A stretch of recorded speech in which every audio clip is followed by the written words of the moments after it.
देखो इस तरीके क्वेश्चनों करने के लिए इनकी लैंग्वेज समझना बहुत ज़रूरी है। देखो इसमें हमें क्या बोला है, the angle of elevation of the top of a tower from a point on the ground. अब देखो मैं ग्राउंड के बाद जो है यहाँ पर से पढ़ता हूँ 30 डिग्री।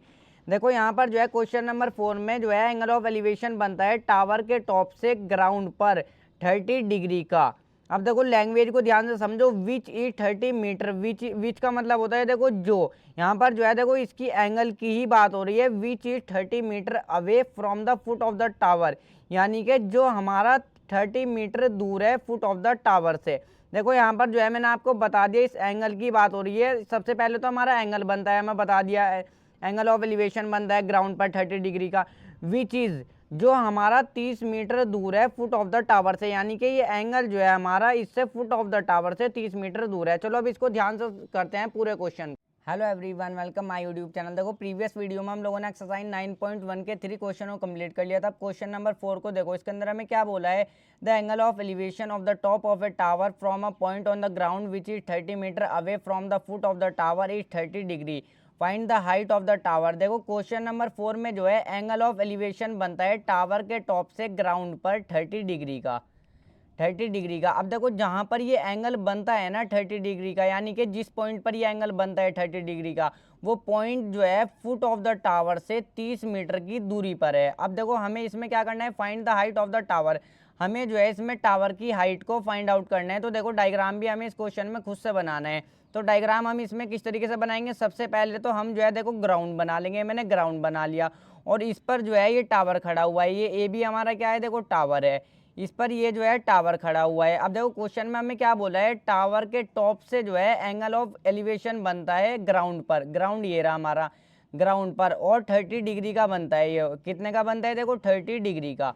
अब देखो हमें और क्या बोला है, अब देखो जिस पॉइंट पर ये एंगल बनता है ना, यानी कि जिस पॉइंट पर ये एंगल बनता है, ये एंगल सी पॉइंट पर बनता है। देखो ये पॉइंट जो है इससे देखो फुट ऑफ द टावर से 30 मीटर की दूरी पर है। अब ये टावर है, इसका फुट क्या होगा, देखो मैंने फुट ऑफ द ट्री भी बता दिया आपको, फुट ऑफ द टावर भी बता दिया। फुट ऑफ द ट्री जो है हमारा ये वाला पॉइंट होगा। फुट ऑफ द ट्री हमारा कौन सा वाला point, foot of the tower sorry, हमारा कौन सा वाला पॉइंट होगा, देखो ये वाला पॉइंट होगा फुट ऑफ द टावर। अब जहाँ पर ये एंगल बनता है देखो यहाँ पर बनता है, और इन दोनों के बीच का डिस्टेंस कितना हो जाएगा, 30 मीटर। अब देखो जहाँ पर ये एंगल बनता है ना, यानी कि जिस पॉइंट पर ये एंगल बनता है, वो पॉइंट जो है इससे फुट ऑफ द टावर से, ये टावर है हमारे, इसका फुट जो है ये वाला पॉइंट होगा, इससे फुट ऑफ द टावर से 30 मीटर की दूरी पर बनता है।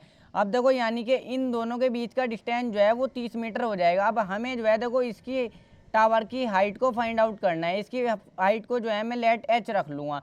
अब देखो तो इस क्वेश्चन को करते हैं। यहाँ पर आप इस तरीके से लिख सकते हो ए बी, यहाँ पर से तो देखो सॉल्यूशन इसका जो है यहीं पर से स्टार्ट हो जाएगा जहाँ पर से हमने डायग्राम बनाया। ए बी इज टावर, यहाँ पर जो है देखो ऐसे करके इज लिख लेना। A B is tower and C is 30 metre away.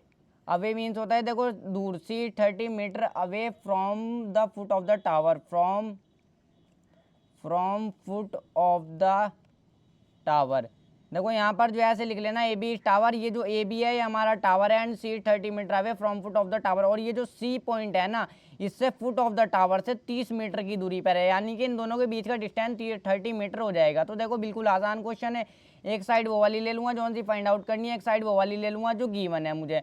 अब देखो एक साइड ले लेता हूँ ए बी जो फाइंड आउट करनी है, एक साइड ले लूँगा मैं क्या नाम के बी सी, तो मैंने ले ली बी सी। अब देखो ए बी हमारी परपेंडिकुलर है और बी सी हमारी जो है बेस है, और परपेंडिकुलर अपॉन में बेस हमारे किसके इक्वल होता है, देखो परपेंडिकुलर अपॉन में बेस होता है हमारा tan थीटा। अब यहाँ पर जो है एंगल दिया हुआ है, थीटा की जगह पर हम एंगल को रख लेंगे।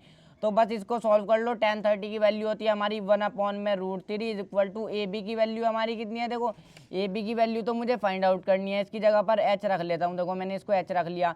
बी सी चाहे ए बी भी रख सकते हो, इससे कोई भी फर्क नहीं पड़ेगा। अब बी सी की वैल्यू है हमारी देखो 30, बी सी की वैल्यू हमें गिवन है, तो क्रॉस मल्टीप्लाई कर दो। देखो क्रॉस मल्टीप्लाई कर लेंगे हम, 1 की मल्टीप्लाई करो 30 में तो 30 हो जाएगा, √3 की मल्टीप्लाई करो इसमें h में तो ये √3h हमारा जो है हो जाएगा।